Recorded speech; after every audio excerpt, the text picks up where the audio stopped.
Mes amis vierges, bonjour et bienvenue sur la chaîne Tarot à merveille. Pour votre tirage général, ceux qui me découvrent, soyez les bienvenus. Il y a un rêve en vous, un rêve que vous avez peut-être oublié de prendre au sérieux, un rêve que vous aviez classé dans la catégorie des choses agréables à imaginer mais qui ne sont pas faites pour devenir réelles.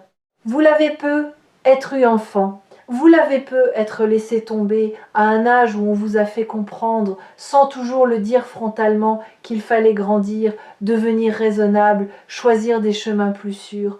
Vous l'avez rangé dans un coin de vous-même, comme on range un dessin d'enfance dans un tiroir qu'on n'ouvre presque plus jamais. Mais ce rêve n'est pas mort, il a juste attendu. Il a attendu que vous soyez assez vous-même pour pouvoir le porter. Il a attendu que vous ayez traversé suffisamment d'expériences pour avoir la maturité nécessaire à son incarnation. Et maintenant, ce rêve se rapproche. Pas exactement sous la forme que vous aviez imaginée enfant, parce que les rêves grandissent en même temps que nous, mais dans son essence, oui, il revient frapper à votre porte. Et il vient avec une promesse que vous n'attendiez plus, celle d'être réalisable. Je veux que vous restiez avec moi pendant cette lecture, parce que ce que j'ai à vous dire mérite d'être reçu sans précipitation. Et parce que ce qui s'apprête à entrer dans votre vie est plus précis, plus tangible que vous ne l'imaginez en ce moment. Bienvenue ici sur Tarot à merveille. Si vous écoutez ces mots, c'est que quelque chose en vous était prêt à les entendre, pas par hasard, par alignement. Avant d'aller plus loin, je voudrais vous dire quelque chose sur le timing des rêves. Beaucoup de personnes croient qu'un rêve qui n'a pas pu se réaliser pendant des années est forcément voué à ne jamais se réaliser. C'est un raisonnement tentant mais faux. La vérité est plus nuancée. Un rêve a son temps de maturation, comme certains fruits qui ne se cueillent pas avant que la saison ne soit pleinement en place. Un rêve cueilli trop tôt est un rêve qui ne tient pas. Il s'effrite dès qu'on l'incarne, tandis qu'un rêve cueilli au moment juste a une saveur, une solidité, une durée que rien ne peut entamer. Si votre rêve a tardé à venir, ce n'est donc pas une preuve qu'il était illusoire. C'est plutôt le signe qu'il portait en lui une exigence de maturité et que ni vous ni les conditions extérieures n'étiez encore prêts à l'accueillir. Maintenant, vous l'êtes.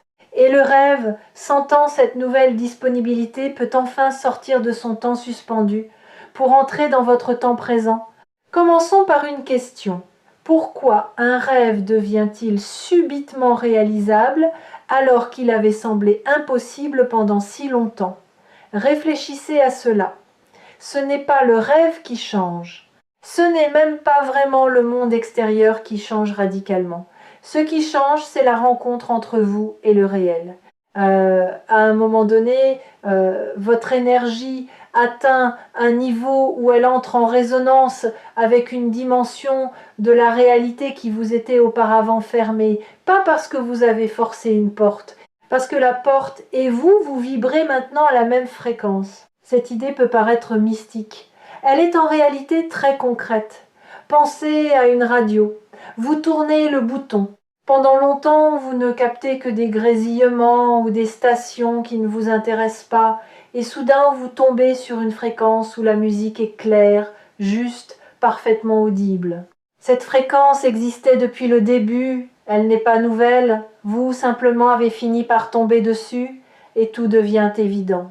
Vous êtes en train de tomber sur la fréquence de votre rêve, pas parce que vous l'avez cherché frénétiquement, plutôt parce que vous avez patiemment ajusté votre bouton intérieur, parfois sans en avoir conscience, jusqu'à ce que l'alignement se produise naturellement.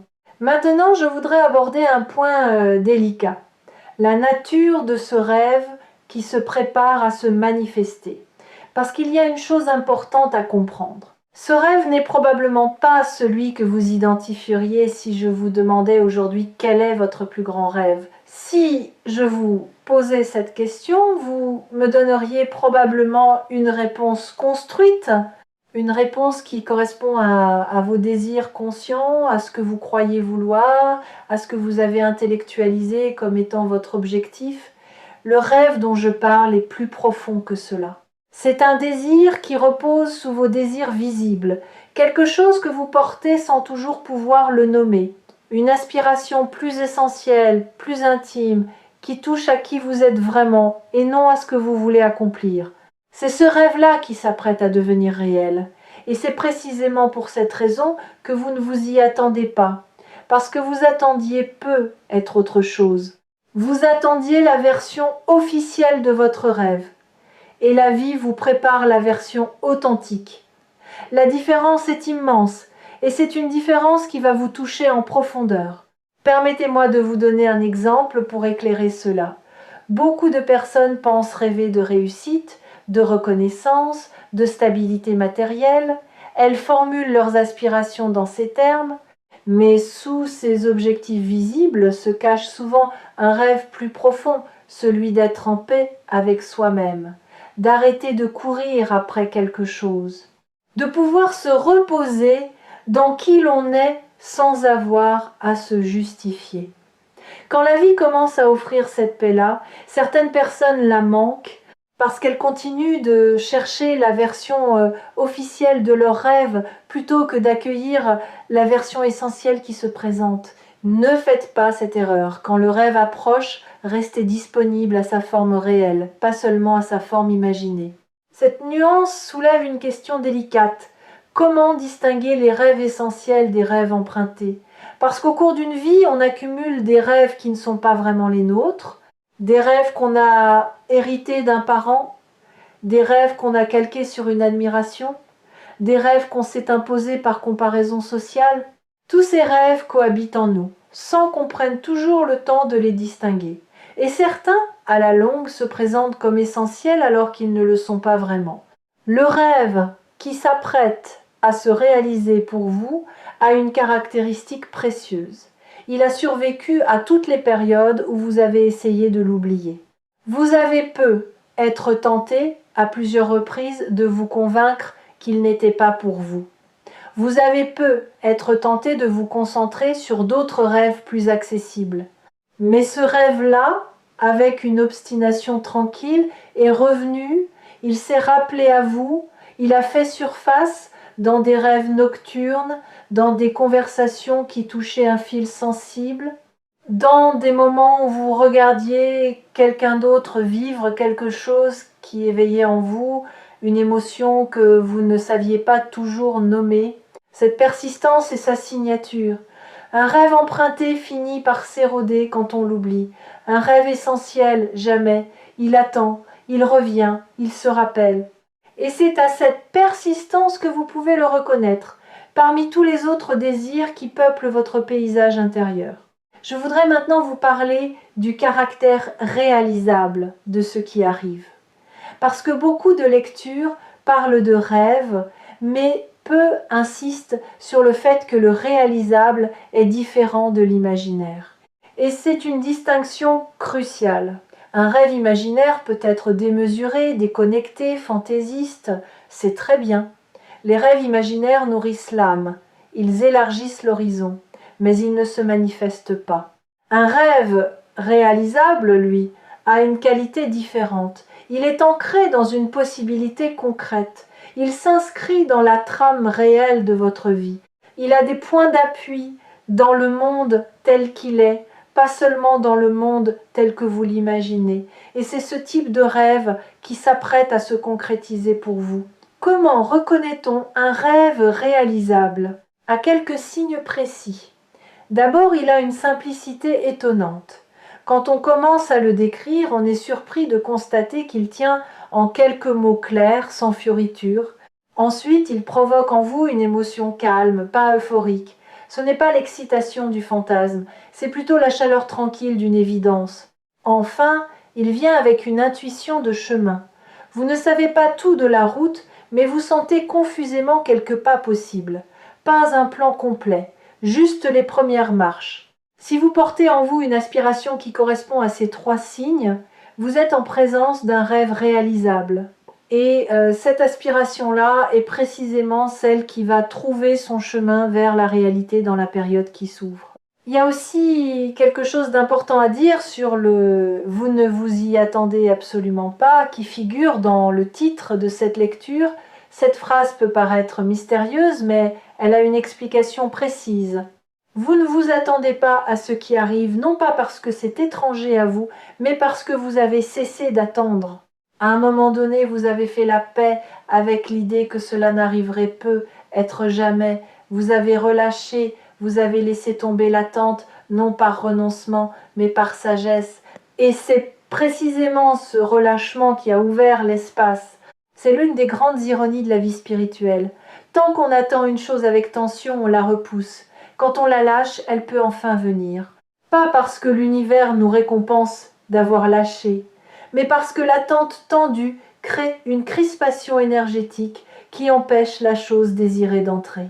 Quand cette crispation tombe, la porte s'ouvre, et ce que vous n'attendiez plus arrive. Vous avez peut-être eu ces derniers temps l'impression de désinvestir certaines aspirations, de ne plus y croire avec la même intensité. Cela vous a peut-être un peu attristé ou inquiété, comme si vous étiez en train de perdre votre élan. Rassurez-vous, ce que vous viviez n'était pas une perte, c'était l'étape nécessaire, le moment où l'âme cesse de tenir trop fort pour permettre à la chose tenue de respirer enfin et de venir. J'aimerais ajouter quelque chose à propos de cette qualité particulière du lâcher-prise mature. Il ne s'agit pas du tout d'un détachement froid, ni d'un cynisme déguisé en sagesse. Le vrai lâcher-prise garde toujours la chaleur d'un cœur qui aime.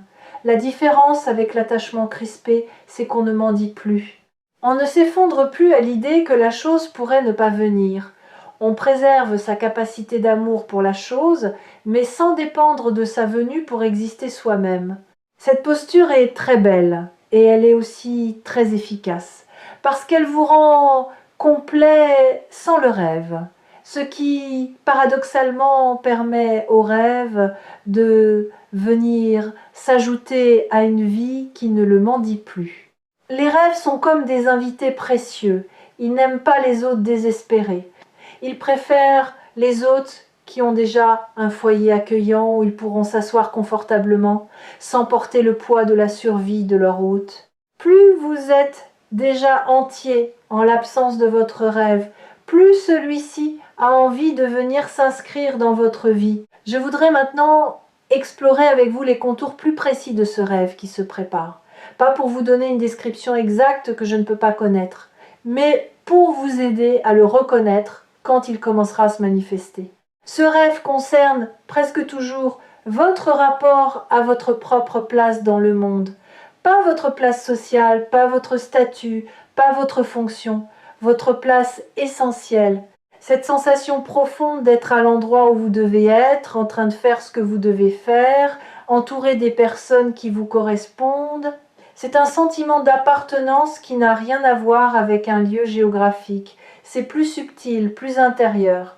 C'est le sentiment d'avoir trouvé son alignement dans l'existence. Beaucoup de gens passent leur vie sans jamais éprouver pleinement cette sensation. Ils ont des moments où ils l'effleurent, mais elle ne s'installe pas durablement. Ce qui s'apprête à se passer pour vous, c'est l'installation durable de cette sensation.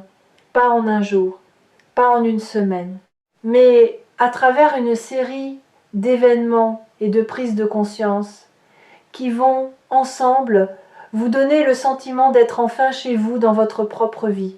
Sur Tarot à merveille, je remarque que cette aspiration à se sentir chez soi, dans sa vie, est l'un des désirs les plus universels et les plus rarement nommés.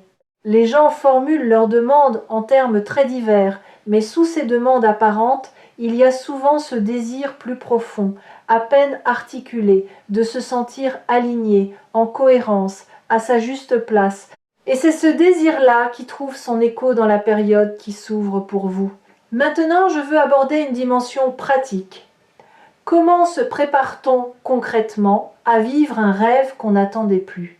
Premièrement, en arrêtant de remettre en question les bonnes choses qui arrivent, vous avez peut-être développé un réflexe consistant à scruter la moindre belle chose qui se présente comme pour y déceler le piège.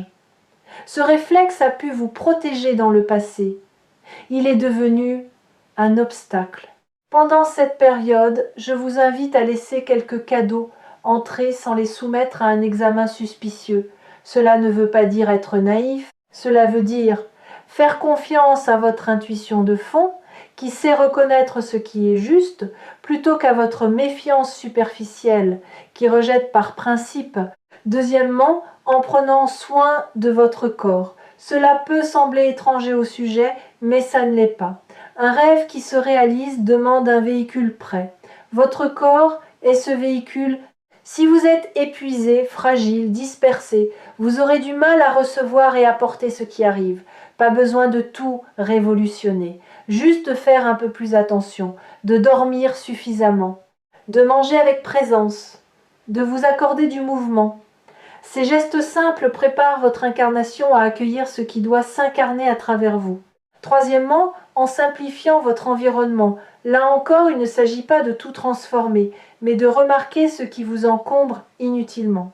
Des objets dont vous n'avez plus besoin et qui occupent de la place, des engagements que vous maintenez par habitude alors qu'ils ne vous nourrissent plus, des conversations récurrentes qui consomment votre énergie sans rien produire. Faites un peu de tri, pas frénétiquement, doucement dans les jours qui viennent. Vous serez surpris de l'effet que ces petits allègements ont sur votre disponibilité intérieure. Je voudrais m'arrêter un instant sur quelque chose de spécifique. Le rôle de l'inattendu dans la réalisation des rêves. Ce qui est intéressant avec l'inattendu, c'est qu'il vient toujours par une voie qu'on n'avait pas surveillée. C'est presque sa définition. Et cela a une conséquence importante. Si vous restez focalisé sur les voies que vous attendez, vous risquez de manquer celle par laquelle votre rêve va effectivement venir. Pendant cette période, je vous invite à élargir votre champ d'attention, à ne pas regarder uniquement dans la direction où vous avez l'habitude de regarder. Concrètement, cela veut dire être ouvert aux conversations imprévues, aux invitations inhabituelles, aux occasions qui semblent sortir de leur contexte. À ces moments où vous avez l'impulsion de faire quelque chose que vous n'aviez pas prévu de faire, c'est souvent par ces voies-là, plutôt que par les routes attendues, que les rêves trouvent leur entrée dans la réalité. Ne soyez pas trop rigide dans votre planning intérieur. Laissez de l'espace pour que la vie puisse vous surprendre par des angles auxquels vous n'auriez pas pensé. Une autre chose que je veux souligner, pendant cette période, votre intuition va devenir très claire, pas seulement sur les grands sujets, aussi sur les petites choses. Vous saurez quoi répondre à un message avant de l'avoir lu en entier. Vous sentirez immédiatement si une rencontre est importante ou non. Vous aurez des intuitions précises sur des décisions qui, auparavant, vous demandaient beaucoup de réflexion. Cette acuité est précieuse. Faites-lui confiance. Elle est l'une des meilleures alliées dont vous disposiez pour reconnaître les voies par lesquelles votre rêve s'approche. Je voudrais aussi évoquer la question de la vitesse. Ce rêve qui arrive ne se précipite pas. Il vient avec son propre rythme, qui peut être plus lent ou plus rapide que celui que vous auriez voulu. Vous devrez probablement renoncer à imposer votre tempo, apprendre à danser avec celui qui se présente. Cette danse n'est pas toujours intuitive au début. Vous avez être l'habitude de pousser, de vouloir accélérer, ou inversement de douter et de freiner. Le rêve qui se réalise demande une qualité d'accord plus subtile. On le suit, on l'écoute, on réagit à ses signaux. On ne le mène pas, mais on n'est pas non plus passif. C'est un dialogue. Apprenez ce dialogue. Il vous servira bien au-delà de la réalisation de ce rêve particulier.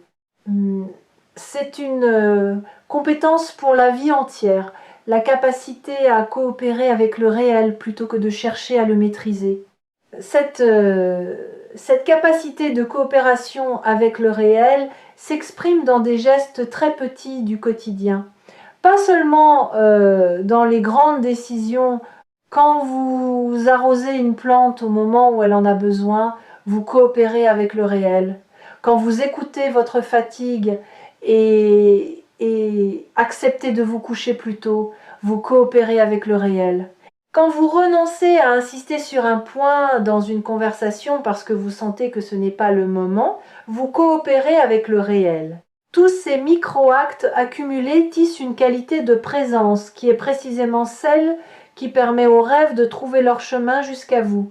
Vous remarquerez d'ailleurs que pendant cette période, beaucoup de petits gestes prennent une nouvelle saveur. Vous appréciez plus profondément des choses simples, une lumière, un goût, une rencontre brève avec un inconnu sympathique.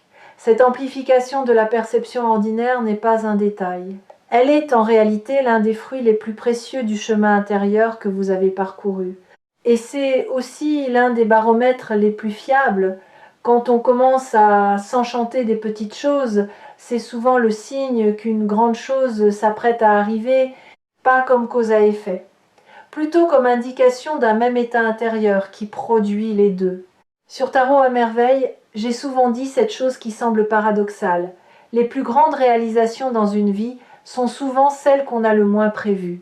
Pas parce que la planification est inutile, mais parce que les plans laissent peu de place à la grâce, et la grâce a besoin d'espace pour s'exprimer. Quand on planifie tout, on ne laisse rien à la grâce. Quand on planifie sans rigidité, en gardant une porte ouverte à l'imprévu, on permet à quelque chose de plus grand que ses propres calculs de se manifester. Vous, en ce moment, vous avez fait ce travail de relâchement sans peu être en avoir pleinement conscience. Vous avez cessé de tout vouloir contrôler. Et c'est précisément ce qui rend possible ce qui arrive. La grâce a trouvé son espace. Permettez-moi de vous parler maintenant des résistances qui pourraient se présenter, parce qu'elles vont se présenter. C'est presque inévitable. Quand un rêve s'apprête à devenir réel, certaines parts de nous résistent, pas parce qu'elles veulent du mal, parce qu'elles sont attachées à l'identité construite autour du fait que ce rêve restait inaccessible. Tant que le rêve était lointain, on pouvait s'en plaindre, en parler, le porter comme une absence noble. Quand il devient possible, il faut quitter cette identité de quelqu'un qui rêve pour devenir quelqu'un qui vit. Et ce passage, aussi désirable soit-il, implique une mort symbolique. La mort de la personne qui attendait. Cette résistance peut se manifester de manière surprenante. Vous pouvez soudain trouver 1000 raisons de ne pas saisir une opportunité qui se présente. Vous pouvez vous mettre à douter de ce que vous vouliez vraiment. Vous pouvez ressentir un curieux malaise quand vous vous rapprochez de votre désir. Tout cela est normal. C'est l'ancienne identité qui négocie. Ne luttez pas contre elle frontalement. Reconnaissez-la. Dites-lui « Je sais que tu m'as accompagné longtemps. Je sais que tu m'as protégé. Mais cette fois, je vais quand même y aller. Je vais quand même vivre ce qui se présente. Tu peux venir avec moi sous une forme nouvelle. » Cette manière de dialoguer avec les résistances internes est plus efficace que les combattre. Elle les apaise, elle les transforme. Et progressivement, la part de vous qui s'accrochait à l'absence du rêve se réorganise pour soutenir sa présence. Cette réorganisation intérieure mérite d'être observée avec curiosité plutôt que jugement. Vous vous découvrirez parfois en train d'agir d'une manière qui ne correspond plus tout à fait à vos anciens schémas, sans que vous ayez fait l'effort conscient de changer. C'est l'effet de la nouvelle disposition intérieure qui s'installe d'elle-même. Vous direz oui à des choses auxquelles vous auriez dit non auparavant. Vous prendrez de petites initiatives qui vous auraient paru audacieuses il y a peu. Vous trouverez le ton juste dans des situations qui auparavant vous laissaient hésitants. Ne soyez pas surpris par ces ajustements. Ne cherchez pas non plus à les forcer. Laissez-les advenir à leur propre rythme. Chaque petit changement de comportement est en réalité un grand changement d'identité qui se traduit dans le quotidien. C'est ainsi que les transformations profondes s'opèrent, non par des décisions héroïques, mais par une série de micro-ajustements qui, mis bout à bout, dessinent une nouvelle version de soi-même. Je voudrais ajouter quelque chose de très important. Quand votre rêve commencera à se manifester, vous aurez peu être un moment de désorientation, un moment où vous vous direz « Et maintenant ?» C'est un phénomène connu. On a tellement structuré sa vie autour de la quête d'un certain résultat qu'une fois ce résultat atteint, on se sent étrangement vide, pas malheureux, vide, comme si on cherchait soudain à quoi servir maintenant. Cette vacuité est temporaire et elle est le passage vers une nouvelle manière d'habiter sa vie, une manière qui ne se définit plus par la quête mais par la présence, qui ne se définit plus par le manque à combler, mais par la vie à savourer. Cette transition demande un peu de temps. Soyez patient avec vous-même pendant cette phase. Ne cherchez pas immédiatement à remplir le vide par un nouveau projet, une nouvelle quête, un nouvel objectif. Laissez le vide être là. Habitez-le. Ressentez ce que c'est que d'avoir reçu sans être déjà en train de chercher la prochaine chose. Cette compétence de la satisfaction tranquille est l'un des plus grands cadeaux que la réalisation d'un rêve puisse vous offrir. J'aimerais aborder un dernier aspect avant de conclure. Le partage de ce rêve réalisé. Quand votre rêve commencera à prendre forme, vous serez tenté de le partager avec votre entourage. C'est un mouvement naturel et beau, mais soyez attentifs à qui vous le partagez et quand. Certaines personnes ne pourront pas se réjouir avec vous, pas parce qu'elles ne vous aiment pas, mais parce que votre réussite va activer en elles des questions sur leur propre vie. Elles peuvent sembler froides, distantes, voire critiques, sans le vouloir vraiment. Ne vous formalisez pas, ne renoncez pas à votre joie pour les ménager, mais soyez sélectifs sur le partage profond. Réservez les premiers récits du rêve qui se réalisent à des personnes capables de se réjouir purement, sans que leur réjouissance ne soit teintée de comparaison. Ces personnes existent dans votre entourage. Vous savez qui elles sont. Avec elles, vous pouvez parler en confiance. Avec d'autres, vous pouvez attendre que la chose soit plus solidement installée avant de la mettre en mots. Cette discrétion sélective n'est pas du secret, c'est du soin. Du soin pour votre joie naissante qui est encore jeune et mérite d'être protégée des regards qui pourraient la flétrir. Une autre dimension que je veux mentionner avant de conclure, c'est la manière dont vous allez devoir apprendre à habiter cette nouvelle réalité une fois qu'elle sera installée. Parce que c'est une compétence qui ne va pas de soi. Beaucoup de personnes savent désirer un rêve, mais peu savent le vivre une fois qu'il est devenu vrai. La différence entre les deux est immense. Désirer un rêve, c'est se tendre vers quelque chose qui n'est pas encore là. Cela mobilise une certaine énergie, une certaine attention dirigée. Vivre un rêve, c'est tout autre chose. C'est se déposer dans une réalité qui est désormais présente. Cela demande une qualité de présence, et non plus de tension. Cela demande de l'enracinement, et non plus de la projection. Et cette transition d'une posture à l'autre n'est pas automatique, elle se fait par paliers, avec parfois des moments de flottement. Vous traverserez peut-être des journées où, malgré la beauté de ce qui se passe, vous vous sentirez étrangement absent à votre propre vie. Comme si vous regardiez votre rêve réalisé depuis l'extérieur sans pouvoir vraiment y entrer. C'est un phénomène fréquent. L'âme prend parfois du temps à s'installer dans une nouvelle amplitude. Soyez patient avec ce phénomène, ne vous reprochez pas de ne pas profiter assez. La pleine occupation de votre nouvelle réalité viendra progressivement à mesure que votre intériorité s'ajuste à votre extériorité. Voilà ce que j'avais à vous transmettre aujourd'hui. Un rêve approche, pas n'importe quel rêve, un rêve qui correspond à qui vous êtes vraiment, plus profondément que vous ne le mesurez. Un rêve réalisable, ancré dans la trame du réel, avec des points d'appui concrets. Un rêve qui arrive par des voies que vous ne surveillez pas, parce qu'il vient justement par ces voies-là, et pas par celles que vous attendiez. Préparez-vous, mais sans agitation. Ouvrez l'espace, mais sans précipitation. Faites confiance à votre intuition. Laissez tomber la méfiance réflexe.